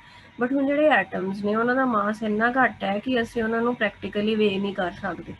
ਈਵਨ ਲੈਬ 'ਚ ਵੀ ਜਿਹੜੇ ਮਤਲਬ 1 ਗ੍ਰਾਮ 2 ਗ੍ਰਾਮ ਉਹ ਚੀਜ਼ਾਂ ਵੀ ਇੱਥੇ ਕੰਮ ਨਹੀਂ ਕਰਦੀਆਂ ਕਿਉਂਕਿ ਉਹਨਾਂ ਤੋਂ ਵੀ ਬਹੁਤ ਛੋਟੇ ਹੁੰਦੇ ਨੇ ਐਟਮ। ਤਾਂ ਫਿਰ ਇਹੀ ਪ੍ਰੋਬਲਮ ਆਈ ਵੀ ਇਹਨਾਂ ਦਾ ਮਾਸ ਕਿਵੇਂ ਦੇਖਿਆ ਜਾਵੇ, ਕਿਵੇਂ ਇਹਨਾਂ ਨੂੰ ਸਮਝਿਆ ਜਾਵੇ। ਠੀਕ ਹੈ। ਆ ਦੇਖੋ ਕਹਿੰਦਾ ਆਫਟਰ ਨੋਨ ਦੈਟ, ਇਹ ਪਤਾ ਲੱਗਣ ਤੋਂ ਬਾਅਦ ਕਿ matter is made up of atoms, the next interest of the scientist, ਅਗਲਾ ਇੰਟਰਸਟ ਕੀ ਸੀਗਾ scientist the, was to determine पता लाना masses of that atoms, but atom being so small determining the mass of individual atom, हुण हर atom का मास पता करना बहुत मुश्किल काम होया पिया। इन्नी गल समझ गए? Yes. फिर उन्होंने की किया, एक ਦਿਮਾਗ ਲਾਇਆ ਵੀ ਕੀ ਕੀਤਾ ਜਾ ਸਕਦਾ। ਕਾਫੀ ਰਿਸਰਚ ਹੋਈ ਇਹਦੇ ਤੇ ਵੀ, ਠੀਕ ਹੈ ਨਾ। ਕਰਦੇ ਕਰਦੇ ਫਿਰ ਇੱਕ ਯੂਨਿਟ ਬਣੇ ਜਿਹਨੂੰ ਅਸੀਂ AMU ਕਹਿੰਦੇ ਹਾਂ, ਐਟੋਮਿਕ ਮਾਸ ਯੂਨਿਟ। ਤਾਂ ਪਹਿਲਾਂ ਸਮਝ ਲੈਂਦੇ ਹਾਂ, ਥੋੜਾ ਇਹਦਾ ਆਈਡੀਆ ਲੱਗ ਜੂਗਾ। ਮੰਨ ਲਓ ਇੱਕ ਫਰੂਟ ਵੇਚਣ ਵਾਲਾ ਕੋਈ, ਠੀਕ ਹੈ, ਤੇ ਉਹ ਫਰੂਟ ਵੇਚਦਾ ਆ ਗਿਆ ਗਲੀ 'ਚ, ਬਟ ਉਹ ਤਕੜੀ ਲਿਆਣੇ, ਤਕੜੀ ਤਾਂ ਹੈਗੀ ਸੀ ਉਹਦੇ ਕੋਲ, ਬਟ ਉਹਦੇ ਵਿੱਚ ਜਿਹੜੇ ਵੇਟ ਹੁੰਦੇ ਨੇ ਸਟੈਂਡਰਡ ਵੇਟ, ਉਹ ਲਿਆਣੇ ਭੁੱਲ ਗਿਆ। ਹੁਣ ਉਹਨੇ ਆਪਦਾ ਅੱਜ ਦਾ ਕੰਮ ਵੀ ਕਰਨਾ, ਫਰੂਟ ਵੇਚਣੇ ਆਉਣੇ, ਤਾਂ ਫਿਰ ਉਹਨੇ ਇੱਕ ਤਰਕੀਬ ਲੱਭੀ। ਕੀ ਕੀਤਾ ਉਹਨੇ, ਇੱਕ ਉਹਦੇ ਕੋਲ ਤਰਬੂਜ ਸੀਗਾ ਵੱਡਾ ਸਾਰਾ, ਉਹ ਤਰਬੂਜ ਦੇ, ਉਹ ਵਾਟਰਮੈਲਨ ਦੇ ਉਹਨੇ 12 ਹਿੱਸੇ ਕਰ ਲਏ। ਕਿੰਨੇ ਹਿੱਸੇ ਕਰ ਲਏ? 12 ਹਿੱਸੇ ਬਰਾਬਰ। ਜਿਵੇਂ ਆਪਾਂ ਕਹੀਏ ਐਵੇਂ, ਜਿਵੇਂ ਉਹਦੇ 12 ਪਾਰਟ ਮੈਂ ਲਿਖਦਾ ਇਹਨੂੰ ਕੱਟ ਕੁੱਟ ਕੇ, 1 2 3 4, ਇਹ ਜਿਹੇ ਉਹਨੇ 12 ਹਿੱਸੇ ਬਣਾ ਲਏ, ਠੀਕ ਹੈ। ਤੇ ਜਿਹੜਾ ਇੱਕ ਹਿੱਸਾ ਸੀਗਾ, ਕਿ ਮੈਂ ਉਹਨੂੰ ਕਹਿ ਸਕਦੀ ਹਾਂ ਵੀ ਇਹ 1/12 ਆਫ ਮਾਸ ਆਫ 1 ਵਾਟਰਮੈਲਨ। ਕੀ ਮੈਂ ਠੀਕ ਲਿਖਿਆ? Yes ma'am. Yes ma'am. ਜਿਹੜਾ ਇੱਕ ਹਿੱਸਾ ਸੀ ਨਾ, ਉਹਨੂੰ ਉਹ ਇੱਕ ਯੂਨਿਟ ਦੇ ਤੌਰ ਤੇ ਵਰਤਣ ਲੱਗ ਗਿਆ, ਤੇ ਵੈਸੇ ਆਪਾਂ ਉਹਨੂੰ ਨਾਮ ਰੱਖ ਲੈਂਦੇ FMU, ਫਰੂਟ ਮਾਸ ਯੂਨਿਟ। ਫਿਰ ਉਹਨੇ ਕੀ ਕੀਤਾ, ਜਿਹੜੀ ਉਹਦੀ ਤੱਕੜੀ ਸੀਗੀ ਉਹਦੇ 'ਚ ਇੱਕ ਪਾਸੇ ਜਿਵੇਂ ਆ ਤਰਬੂਜ ਦੇ ਪੀਸ, ਜਿਵੇਂ ਮੰਨ ਲਓ ਕਿਸੇ ਨੇ ਕਿਹਾ ਵੀ ਉਹ ਲੈਣੇ ਨੇ ਔਰੇਂਜਿਸ ਲੈਣੇ ਨੇ, ਮੰਨ ਲਓ ਇੱਧਰ ਉਹਨੇ ਔਰੇਂਜਿਸ ਰੱਖੇ, ਠੀਕ ਹੈ, ਤੇ ਇੱਧਰ ਇਹਨੇ ਮੰਨ ਲਓ ਇੱਕ ਟੁਕੜਾ ਰੱਖਿਆ, ਠੀਕ ਹੈ, ਇੱਕ ਟੁਕੜੇ ਦੇ ਬਰਾਬਰ ਮੰਨ ਲਓ 2 ਔਰੇਂਜਿਸ ਆਏ। ਤਾਂ ਫਿਰ ਉਹਨੇ FMU ਦੇ ਹਿਸਾਬ ਨਾਲ, ਜਿਵੇਂ ਅੱਗੇ ਤਾਂ ਹੁੰਦਾ ਨਾ 1 ਕਿਲੋ ਮੰਨ ਲਓ ਇਹ ਹੈਗਾ, ਤਾਂ ਉਹ ਉਹਦੇ ਹਿਸਾਬ ਨਾਲ ਪੈਸੇ ਲੈ ਲੈਂਦਾ। ਫਿਰ ਉਹ ਇਹਦੇ ਹਿਸਾਬ ਨਾਲ ਪੈਸੇ ਲੈਣ ਲੱਗਿਆ ਵੀ 1 FMU ਪਾਉਣਾ ਪਿਆ ਤਾਂ ਇੰਨੇ ਰੁਪਏ ਦਿਓ, 2 FMU ਪਾਉਣੇ ਪਏ ਤਾਂ ਇੰਨੇ ਰੁਪਏ ਦਿਓ। ਤਾਂ ਇੱਕ ਤਰ੍ਹਾਂ ਦਾ ਉਹਨੇ ਇੱਕ ਯੂਨਿਟ ਬਣਾ ਲਿਆ ਜਿਹਨੂੰ ਉਹਨੇ ਕਹਿਤਾ FMU, ਤੇ ਉਹ FMU ਇੱਕ ਵਾਟਰਮੈਲਨ ਦੇ 12ਵੇਂ ਹਿੱਸੇ ਦੇ ਬਰਾਬਰ ਸੀਗਾ, ਠੀਕ ਹੈ। ਤਾਂ ਐਂ ਸਾਇੰਟਿਸਟ ਨੇ ਕੀ ਕੀਤਾ, AMU ਯੂਨਿਟ ਬਣਾਇਆ, ਐਟੋਮਿਕ ਮਾਸ ਯੂਨਿਟ ਕਹਿੰਦੇ ਆ। ਹੁਣ ਇਹ FMU ਐਕਚੁਅਲ 'ਚ ਤਾਂ ਕੋਈ ਅਸੀਂ ਕਹਿ ਨਹੀਂ ਸਕਦੇ ਵੀ 1 ਕਿਲੋ ਹੈ ਜਾਂ ਕੁਛ ਹੈ, ਇੱਕ ਤਾਂ ਇੱਕ ਨਵਾਂ ਯੂਨਿਟ ਬਣਾ ਲਿਆ ਉਹਨੇ, ਹੈ ਨਾ। ਐਂ ਹੀ ਉਹਨਾਂ ਨੇ AMU ਵੀ ਇੱਕ ਨਵਾਂ ਯੂਨਿਟ ਬਣਾ ਲਿਆ ਜਿਹਦਾ ਨਾਮ ਸੀਗਾ ਐਟੋਮਿਕ ਮਾਸ ਯੂਨਿਟ। ਤੇ ਉਹ ਕਿਹਦੇ ਬਰਾਬਰ ਹੁੰਦਾ ਹੈ? ਉਹ ਬਰਾਬਰ ਹੁੰਦਾ ਹੈ 12ਵੇਂ ਹਿੱਸੇ ਦੇ। ਕਿਹਦਾ 12ਵਾਂ ਹਿੱਸਾ? ਮਾਸ ਆਫ 1, ਇਹਨੂੰ ਪੂਰਾ ਲਿਖ ਲੈਂਦੇ ਹਾਂ, mass of 1 atom of carbon, 12 isotope. ਇਹ C12 ਜਦੋਂ ਵੀ ਲਿਖਿਆ ਹੁੰਦਾ ਨਾ, ਉਹਦਾ ਮਤਲਬ ਹੁੰਦਾ ਕਾਰਬਨ ਦੀ ਕਿਹੜੀ ਆਈਸੋਟੋਪ ਲੈਣੀ ਹੈ? 12 ਵਾਲੀ, ਕਿਉਂਕਿ ਮੈਂ ਤੁਹਾਨੂੰ ਦੱਸਿਆ ਸੀ ਵੀ ਇਹਦੀਆਂ 13 14 ਵਾਲੀਆਂ ਆਈਸੋਟੋਪਸ ਵੀ ਪ੍ਰੈਜ਼ੈਂਟ ਹੁੰਦੀਆਂ ਨੇ। ਤਾਂ ਉਹਨਾਂ ਨੇ ਕੀ ਕਿਹਾ, ਕਾਰਬਨ ਦਾ ਐਟਮ ਅੱਗੇ ਇੰਨਾ ਛੋਟਾ ਐਕਚੁਅਲ 'ਚ ਨਹੀਂ ਹੈਗਾ ਬੇਟਾ, ਇਹ ਸਾਰਾ ਸਮਝਣ ਲਈ ਹੈਗਾ। ਹੁਣ ਐਟਮ ਨੂੰ ਆਪਾਂ ਅਲੱਗ ਥੋੜੀ ਕਰਕੇ ਉਹਨੂੰ ਕੱਟ ਕੇ ਜੀ ਆਪਦਾ 12ਵਾਂ ਹਿੱਸਾ ਜੀ ਇਹ ਇੰਨਾ, ਇਹ ਜਸਟ ਚੀਜ਼ਾਂ ਨੂੰ ਸਿੰਪਲੀਫਾਈ ਕਰਨ ਵਾਸਤੇ।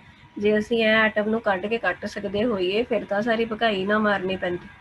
ਤਾਂ ਉਹਨਾਂ ਨੇ ਚੀਜ਼ਾਂ ਨੂੰ ਸਿੰਪਲੀਫਾਈ ਕਰਨ ਲਈ ਇਹ ਕਹਿਤਾ ਵੀ ਕਾਰਬਨ ਜਿਹੜਾ ਐਟਮ ਹੈ, ਜਿੰਨਾ ਉਹਦੇ ਐਟਮ ਦਾ ਐਕਚੁਅਲ ਮਾਸ ਹੈ, ਜਿਹੜਾ ਉਹਦਾ 12ਵਾਂ ਹਿੱਸਾ ਹੋਊਗਾ ਉਹ 1 AMU ਹੈ, ਐਟੋਮਿਕ ਮਾਸ ਯੂਨਿਟ। ਤੇ ਇਹਨੂੰ ਅੱਜ ਦੇ ਟਾਈਮ ਵਿੱਚ ਅਸੀਂ ਕੱਲਾ UV ਲਿਖ ਦਿੰਦੇ ਹਾਂ, ਇੱਕੋ ਹੀ ਗੱਲ ਹੁੰਦੀ ਹੈ। ਇਹਨੂੰ ਯੂਨੀਫਾਈਡ ਸਕੇਲ ਕਹਿੰਦੇ ਨੇ।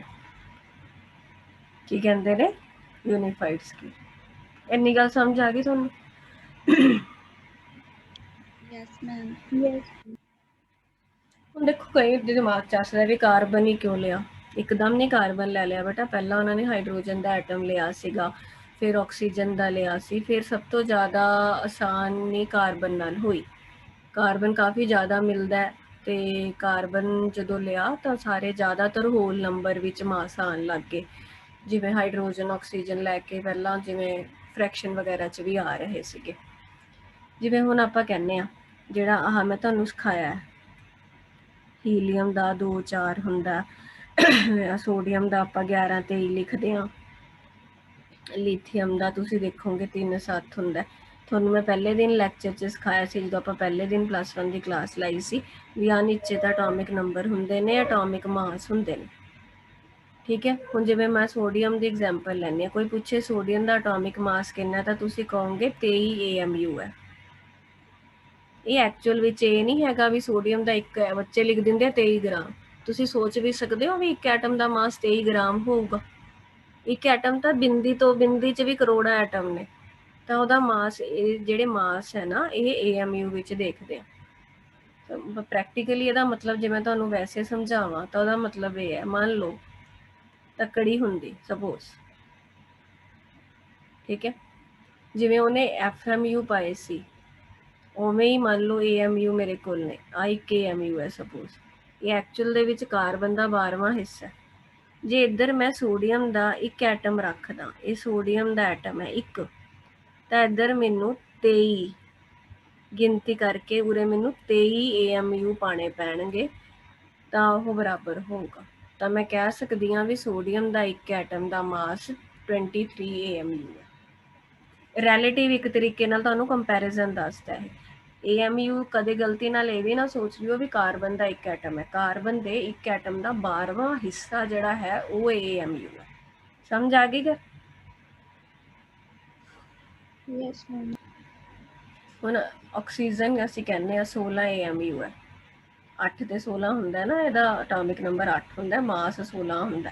16 ਕੀ 16 ਗ੍ਰਾਮ ਥੋੜੀ ਜਾਂ 16 ਕਿਲੋਗ੍ਰਾਮ ਥੋੜੀ, 16 AMU ਹੁੰਦਾ ਇੱਕ ਐਟਮ ਦਾ ਮਾਸ। ਉਹਦਾ ਮਤਲਬ ਇਹੀ ਹੈ ਵੀ ਜੇ ਅਸੀਂ ਇੱਧਰ ਇੱਕ ਐਟਮ ਆਕਸੀਜਨ ਰੱਖਦੇ ਹਾਂ ਤਾਂ ਇੱਧਰ ਸਾਨੂੰ 16 AMU ਰੱਖਣੇ ਪੈਣਗੇ। ਤਾਂ ਪ੍ਰੈਕਟੀਕਲੀ ਜਿਵੇਂ ਮੈਂ ਸੋਡੀਅਮ ਦੇ ਕੇਸ 'ਚ ਇਹ ਕਹਿ ਸਕਦੀ ਹਾਂ ਕਿ ਸੋਡੀਅਮ ਦਾ ਇੱਕ ਐਟਮ 23 ਟਾਈਮਸ ਹੈਵੀ ਹੈ ਕਿਹਦੇ ਤੋਂ? ਕਾਰਬਨ ਐਟਮ ਦੇ 12ਵੇਂ ਹਿੱਸੇ ਤੋਂ, ਕਿਉਂਕਿ ਕਾਰਬਨ ਐਟਮ ਦਾ 12ਵਾਂ ਹਿੱਸਾ ਹੀ ਇੱਕ AMU ਕਹਿਲਾਂਦਾ ਹੈ, ਤੇ ਸੋਡੀਅਮ ਦਾ ਇੱਕ ਐਟਮ ਉਹਦੇ ਤੋਂ 23 ਗੁਣਾ ਹੈਵੀ ਹੈ, ਇਸ ਕਰਕੇ ਉਹਦਾ ਮਾਸ 23 AMU ਹੈ।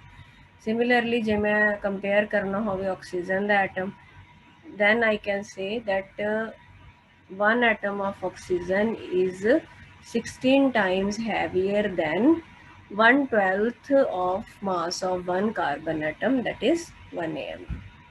You got my point? Yes ma'am. ਬਾਕੀ ਸਾਰਿਆਂ ਨੂੰ ਸਮਝ ਆ ਗਿਆ? ਬੋਲੋ ਫਟਾਫਟ। Yes ma'am. ਮੈਂ ਨਾ ਨਵੀਂ ਮੀਟਿੰਗ ਸ਼ੁਰੂ ਕਰ ਰਹੀ ਹਾਂ, ਖਤਮ ਹੋ ਗਈ, ਜੁਆਇਨ ਕਰ ਲਈ। ਬੜਾ ਫਿਜ਼ਿਕਸ ਦੀ ਕਲਾਸ ਹੈਗੀ ਅੱਜ? Yes ma'am. 3 ਵਜੇ ਹੀ ਹੈ?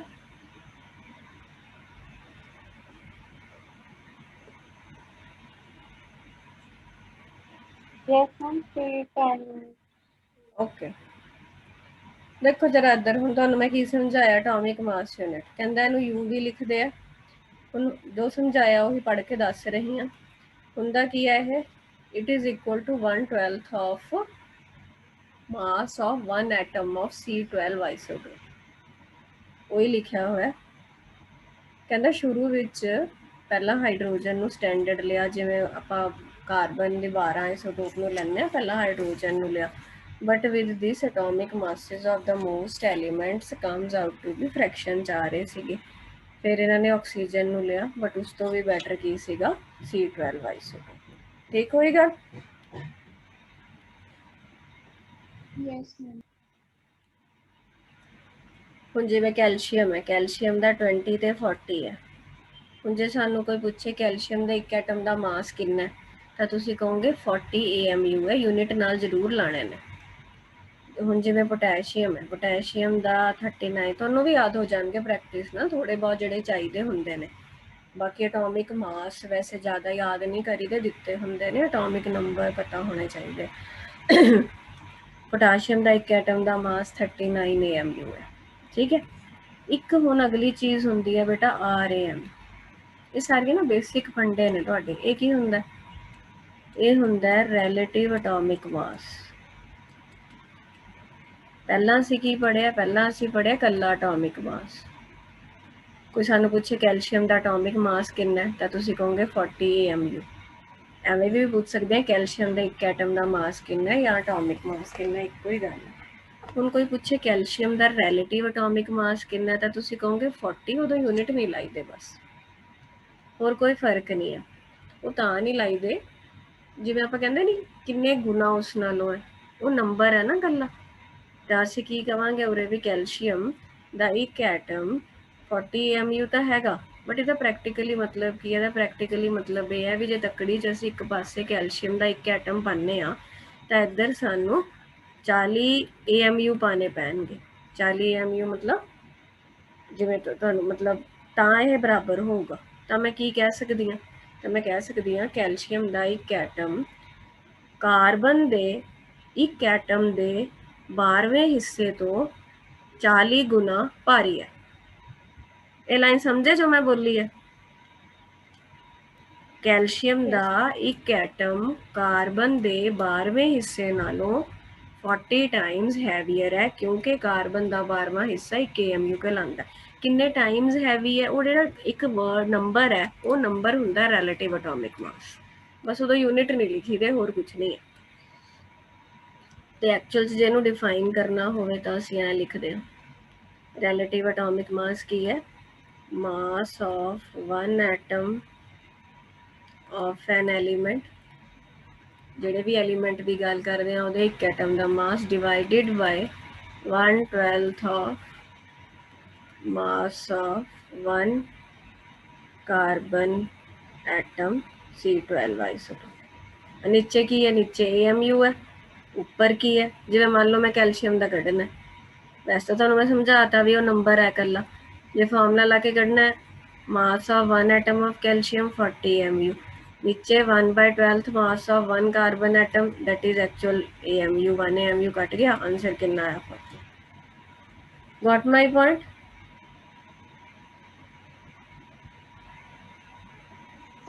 यस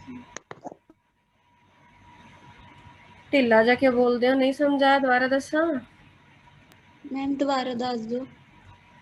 ਹੁਣ ਜੇ ਮੈਂ ਤੁਹਾਨੂੰ ਪੁੱਛਾਂ ਐਟੋਮਿਕ ਮਾਸ, ਮੰਨ ਲਓ ਹਾਈਡਰੋਜਨ, ਹੀਲੀਅਮ, ਆਕਸੀਜਨ, ਨਾਈਟ੍ਰੋਜਨ, 2-3 ਹੋਰ ਲਿਖ ਲਓ, ਕੈਲਸ਼ੀਅਮ, पोटैशियम, इन्हों के एटॉमिक मासिस किन्ने हैं? की आंसर देंगी मैं? हाइड्रोजन का किन्ना? 1 AMU नाल बोलना क्योंकि मैं उरे रिलेटिव नहीं बोल रही। हीलियम का किन्ना? 4 MU। ऑक्सीजन का किन्ना? 3 MU। 16 AMU। नाइट्रोजन का किन्ना? 14 AMU। कैल्शियम का 40 AMU। 39 AMU। हाँ, ਹੁਣ ਜੇ ਸਾਨੂੰ ਕੋਈ ਪੁੱਛੇ ਇਹੀ ਐਲੀਮੈਂਟਸ ਦੇ RM ਰਿਲੇਟਿਵ ਐਟੋਮਿਕ ਮਾਸਿਸ, ਹਾਈਡਰੋਜਨ ਦਾ ਕਿੰਨਾ? 1। हाँ, ਹੁਣ बस यूनिट नहीं लाने, होर कोई फर्क नहीं। आ गया ਹੁਣ समझ सब ਨੂੰ? Yes ma'am. ठीक है, होर कुछ नहीं है ਇਹਦੇ 'ਚ ਤਾਂ बहुत आसान है। देखो आ लिख के भी दिता हुआ ਤੁਹਾਨੂੰ रिलेटिव एटॉमिक मास जो मैं सारा समझाया। It is the mass of one atom relative to other. Relative ਦਾ ਇੱਥੇ ਰਿਸ਼ਤੇਦਾਰ ਨਹੀਂ ਹੈਗਾ, ਇੱਥੇ ਰਿਲੇਟਿਵ ਦਾ ਮਤਲਬ ਹੁੰਦਾ ਕੰਪੈरेटिवली, ਦੂਸਰੇ ਦੇ ਕੰਪੈरेटिवली ਉਹਦਾ ਮਾਸ ਕਿੰਨੇ ਗੁਣਾ ਹੈਗਾ। ਆ ਫਾਰਮੂਲਾ ਹੋ ਗਿਆ। एग्जाम्पल बाकी दित्तियां भी हुई हैं, बाकी मैं तो लिखा भी दी। ठीक है, एटॉमिक मास की है ये कहता तुसी उही AMU इत्थे लाना। जे रिलेटिव एटॉमिक मास पूछूगा तो उत्थे तुसी यूनिट नहीं लाना।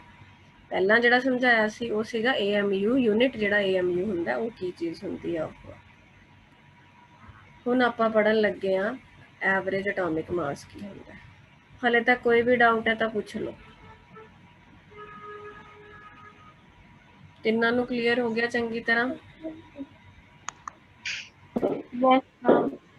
आवाज नहीं आ रही मैनू ना। मैम एक क्वेश्चन सी। हाँ हाँ बोलो। मैम 27419.25 में साइंटिफिक नोटेशंस चेंज करना है।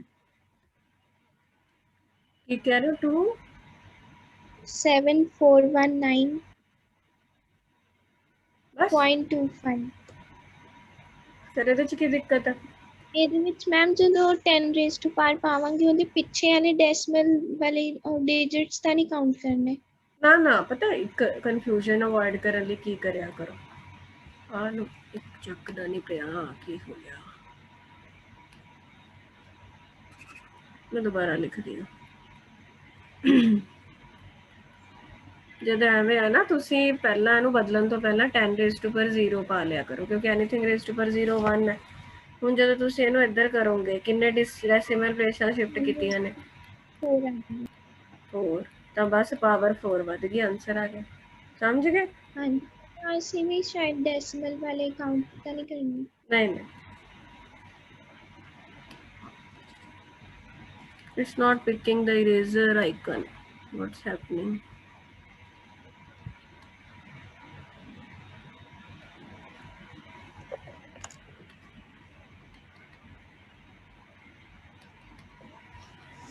कुछ हो गया ना लगता है।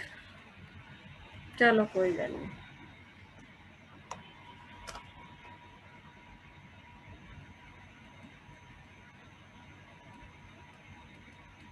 ला बेटा इधर देखो, ਹੁਣ ਐਵਰੇਜ ਐਟੋਮਿਕ ਮਾਸ ਦਾ ਕੀ ਮਤਲਬ ਹੈ?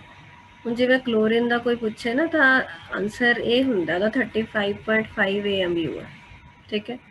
ਐਕਚੁਅਲ 'ਚ ਨਾ ਐਟੋਮਿਕ ਮਾਸਿਸ ਫ੍ਰੈਕਸ਼ਨ ਵਿੱਚ ਹੁੰਦੇ ਨਹੀਂ ਹੈਗੇ। ਕਿਉਂ ਨਹੀਂ ਹੁੰਦੇ? ਬੇਸਿਕਲੀ ਦੇਖਿਆ ਜਾਵੇ, ਜਿਹੜੇ ਆਪਾਂ ਸਾਰੇ ਕਰਦੇ ਆ ਨਾ ਐਟੋਮਿਕ ਮਾਸਿਸ, ਐਕਚੁਅਲ ਵਿੱਚ ਇਹ ਨੰਬਰ ਆਫ ਨਿਊਕਲੀਓਨਸ ਹੀ ਹੁੰਦਾ। ਨੰਬਰ ਆਫ ਨਿਊਕਲੀਓਨਸ ਕੀ ਸੀਗਾ, ਯਾਦ ਹੈ ਕਿ ਭੁੱਲ ਭੱਲ ਗਏ? ਨਿਊਕਲੀਓਨਸ ਕੀ ਹੁੰਦਾ ਬੇਟਾ? ਨਿਊਕਲੀਅਸ ਦੇ ਵਿੱਚ ਜਿਹੜੇ ਚੀਜ਼ਾਂ ਨੇ, ਨਿਊਟਰੋਨ ਤੇ ਪ੍ਰੋਟੋਨ ਮਿਲਾ ਕੇ ਨਿਊਕਲੀਓਨ ਕਹਿੰਦੇ ਆ। ਹੁਣ ਜਿਵੇਂ ਮੈਂ ਤੁਹਾਨੂੰ ਕਿਹਾ ਵੀ ਇਹਦਾ 2 ਤੇ 4 ਹੈ ਹਨਾ, ਤਾਂ ਇਹਦਾ 4 AMU ਮਾਸ ਹੈ, ਆ ਹੀਲੀਅਮ ਦਾ 4 AMU ਮਾਸ ਹੈ। ਐਟੋਮਿਕ ਮਾਸ ਜਿਹੜਾ ਹੁੰਦਾ ਨਾ ਐਟਮ ਦਾ, ਉਹ ਬੇਸਿਕਲੀ ਉਹਦੇ ਨਿਊਕਲੀਓਨ ਦੇ ਨੰਬਰ ਹੀ ਹੁੰਦੇ ਨੇ। ਹੀਲੀਅਮ ਦੇ ਵਿੱਚ 2 ਪ੍ਰੋਟੋਨ ਹੁੰਦੇ ਨੇ, 2 ਨਿਊਟਰੋਨ ਹੁੰਦੇ ਨੇ, ਤਾਂ 4 ਹੀ ਉਹਦਾ AMU ਮਾਸ ਬਣ ਜਾਂਦਾ। ਕੀ ਤੁਹਾਨੂੰ ਮੇਰੀ ਇਹ ਗੱਲ ਸਮਝ ਆਈ? ਆਕਸੀਜਨ ਆਪਾਂ 8 ਤੇ 16 ਕਹਿ ਰਹੇ ਹਾਂ। 16 AMU ਆਕਸੀਜਨ ਦਾ ਐਟੋਮਿਕ ਮਾਸ ਹੈ। 16 ਹੀ ਉਹਦੇ 'ਚ ਨਿਊਕਲੀਓਨ ਹੁੰਦੇ ਨੇ, 8 ਪ੍ਰੋਟੋਨ ਹੁੰਦੇ ਨੇ ਤੇ 8 ਉਹਦੇ 'ਚ ਨਿਊਟਰੋਨ ਹੁੰਦੇ ਨੇ। ਪ੍ਰੋਟੋਨਾਂ ਤੇ ਨਿਊਟਰੋਨਸ ਨੂੰ ਮਿਲਾ ਕੇ ਨਿਊਕਲੀਓਨ ਕਹਿੰਦੇ ਨੇ। ਤਾਂ ਬੇਸਿਕਲੀ ਕਿਸੇ ਵੀ ਐਟਮ ਦਾ ਐਟੋਮਿਕ ਮਾਸ ਉਹਦੇ ਨੰਬਰ ਆਫ ਨਿਊਕਲੀਓਨਸ ਦੇ ਬਰਾਬਰ ਹੀ ਹੁੰਦਾ। Is the point clear? Yes. ਤਾਂ ਹੁਣ ਨੰਬਰ ਆਫ ਨਿਊਕਲੀਓਨ ਕਦੇ ਫ੍ਰੈਕਸ਼ਨ 'ਚ ਹੋ ਸਕਦੇ ਆ? ਅੱਧਾ ਪ੍ਰੋਟੋਨ ਹੋਵੇ ਜਾਂ ਅੱਧਾ ਨਿਊਟਰੋਨ ਹੋਵੇ ਤਾਂ ਨਹੀਂ ਹੁੰਦਾ। ਤਾਂ ਕਲੋਰੀਨ ਦਾ ਅਸੀਂ ਕਹਿੰਦੇ ਆ ਵੀ 35.5 ਐਟੋਮਿਕ ਮਾਸ ਆ ਰਿਹਾ। ਇਹਦਾ ਮਤਲਬ ਇਹ ਫ੍ਰੈਕਸ਼ਨ ਹੋਣਾ ਨਹੀਂ ਸੀ ਚਾਹੀਦਾ, ਫਿਰ ਇਹ ਫ੍ਰੈਕਸ਼ਨ 'ਚ ਕਿਉਂ ਆ ਰਿਹਾ?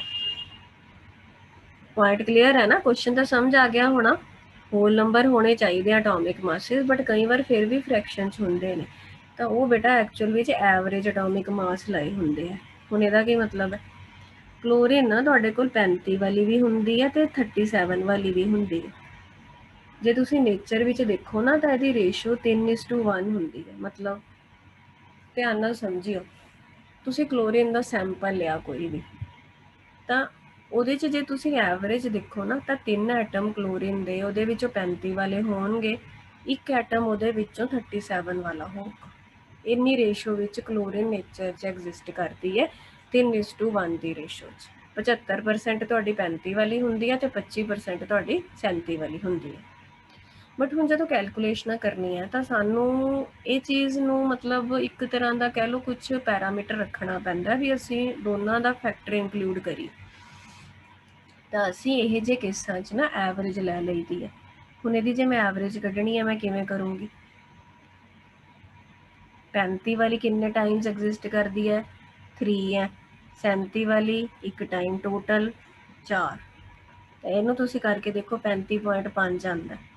ਤਾਂ ਜਦੋਂ ਵੀ ਆਪਾਂ ਕਲੋਰੀਨ ਦੀਆਂ ਕੈਲਕੂਲੇਸ਼ਨਾਂ ਕਰੀਦੀਆਂ ਜਾਂ ਮਾਸ ਲਈਦਾ ਤਾਂ ਫਿਰ ਅਸੀਂ ਉਹਦੇ ਐਵਰੇਜ ਲੈ ਲਈਦੀ ਹੈ 35.5 AMU ਕਹਿ ਦਿੰਦੇ। ਸਮਝ ਆ ਗਈ ਮੇਰੀ ਗੱਲ? ਐਵਰੇਜ ਵਾਲਾ ਫੰਡਾ। ਯੈਸ। ਹੁਣ ਦੇਖੋ, ਹੁਣ ਤੁਹਾਡੇ ਦਿਮਾਗ 'ਚ ਕੁਐਸਚਨ ਆ ਸਕਦਾ ਮੈਮ ਹਾਈਡਰੋਜਨ ਹੈ, ਹਾਈਡਰੋਜਨ ਦੀਆਂ ਤਾਂ 3 ਆਈਸੋਟੋਪਸ ਹੁੰਦੀਆਂ, ਪ੍ਰੋਟੀਅਮ, ਡਿਊਟੀਰੀਅਮ ਤੇ ਟ੍ਰੀਟੀਅਮ, ਬਟ ਆਪਾਂ ਹਾਈਡਰੋਜਨ ਦਾ ਤਾਂ ਫਿਰ ਵੀ 1 AMU ਹੀ ਲਈਦਾ। ਹੁਣ ਤੁਸੀਂ ਕਹੋਗੇ ਮੈਮ ਇਹ 2 ਤੇ 3 ਨੂੰ ਲੈ ਕੇ ਐਵਰੇਜ ਕੱਢਣੀ ਚਾਹੀਦੀ ਸੀ। ਤੁਹਾਡੀ ਗੱਲ ਬਿਲਕੁਲ ਠੀਕ ਹੈ, ਬਟ ਗੱਲ ਇਹ ਹੁੰਦੀ ਹੈ ਬੇਟਾ ਇੱਥੇ ਇੱਕ 75% ਹੈ ਤਾਂ ਦੂਜੀ 25 ਹੈ। 25 ਨੂੰ ਅਸੀਂ 75 ਦੇ ਮੂਹਰੇ ਇਗਨੋਰ ਨਹੀਂ ਕਰ ਸਕਦੇ, ਬਟ ਇੱਥੇ ਜਿਹੜੀ ਇੱਕ ਵਾਲੀ ਹੈ ਨਾ ਉਹਦੀ 99.9% ਉਹੀ ਹੁੰਦੀ ਹੈ। ਤਾਂ ਉਹਦੇ ਕੰਪੈਰੀਟਿਵਲੀ ਅਸੀਂ ਬਾਕੀ ਦੋਨਾਂ ਨੂੰ ਇਗਨੋਰ ਕਰ ਦਿੰਦੇ ਹਾਂ ਵੀ ਉਹ ਐਗਜ਼ਿਸਟ ਹੀ ਨਹੀਂ ਕਰਦੀ। ਬਟ ਕਲੋਰੀਨ 'ਚ ਕਿਉਂਕਿ दोनों ही मतलब काफ़ी ज़्यादा ने, इस करके सानू ओहदी एवरेज लैनी पैंदी है। समझ गए? तो हुण या तो 3:1 रेशो दी हुई, या मान लो 75-25 देता, फिर भी एवरेज कड्ढनी आंदी होनी तुहानू, मैथ है किवें कड्डांगे? 35 वाली 75% है, 37 वाली 25% है। हुण डिवाइड बाय 100 करांगे क्योंकि टोटल 100 दे मगर है, इत्थे टोटल 4 दे मगर सीगा। समझ गए? आऊगा यह भी 35.5। बोलो। Yes ma'am. ये देखो बेटा नोट्स विच आही लिखिया होया, ठीक है। It is found in number of cases atom of same element possess different mass, जिन्हों पता ही आइसोटोप कहने हैं। In such cases, atomic mass of the element is taken as average. Ordinary chlorine मतलब आम क्लोरीन मिक्सचर ਹੁੰਦੀ ਹੈ ਕਹਿੰਦਾ ਦੋ ਆਈਸੋਟੋਪ ਦੀ, 35 ਵਾਲੀ ਤੇ 37 ਵਾਲੀ 3:1 ਦੀ ਰੇਸ਼ੋ 'ਚ, ਜਾਂ 75-25 ਸਾਰਾ ਦੇਖੋ, ਸਾਰਾ ਹੀ ਲਿਖ ਕੇ ਦਿੱਤਾ ਹੋਇਆ, ਦੋਨੋਂ ਤਰੀਕੇ ਨਾਲ ਐਵਰੇਜ ਵੀ ਕੱਢੀ ਹੋਈ ਹੈ। ਤੇ ਇਹ ਇੱਕ ਨੂਮੈਰੀਕਲ ਦਿੱਤਾ ਹੋਇਆ, ਇਹ ਤੁਸੀਂ ਸੋਲਵਡ ਵੀ ਹੈ ਬਟ ਕੋਸ਼ਿਸ਼ ਕਰਿਓ ਵੀ ਆ ਕੁਐਸਚਨਸ ਪਹਿਲਾਂ ਖੁਦ ਸੋਲਵ ਕਰਿਓ, ਫਿਰ ਮੈਂ ਕਰਾਉਂਗੀ। ਫਿਰ ਆਪਾਂ ਆਹ ਪੜਾਂਗੇ, ਬਹੁਤ ਆਸਾਨ ਹੈ ਇਹ ਮੋਲੀਕੂਲਰ ਫਾਰਮੂਲਾ ਮਾਸ ਚੇਂਜ। ਕੱਲ ਤੁਹਾਡਾ ਮੋਲ ਕਨਸੈਪਟ ਸ਼ੁਰੂ ਹੋ ਜਾਊਗਾ। ਤੇ ਆਪ ਦੇਖੋ ਬੜਾ ਬੇਸਿਕ ਚੈਪਟਰ ਹੈ ਇਹ, ਇਹਨੂੰ ਐ ਨਾ ਕਰਿਓ ਵੀ ਕਰ ਲਾਂਗੇ ਫਿਰ ਇਹ ਕਨਸੈਪਟ ਰਹਿ ਜਾਣਾ। ਮੂਲ ਕਨਸੈਪਟ ਚੰਗੀ ਤਰ੍ਹਾਂ ਸਮਝ ਆ ਗਿਆ ਤਾਂ ਤੁਹਾਡੀ ਕੈਮਿਸਟਰੀ ਦਾ ਬੇਸ ਬਣ ਜਾਊਗਾ। ਤੇ ਮੈਂ ਤੁਹਾਨੂੰ ਨਾ ਥੋੜਾ ਜਿਹਾ ਠੀਕ ਕਰਾ ਕੇ ਲੈਪਟਾਪ ਫੇਰ ਭੇਜੂੰਗੀ ਜਦੋਂ ਇਹ ਠੀਕ ਹੁੰਦਾ, ਠੀਕ ਹੈ।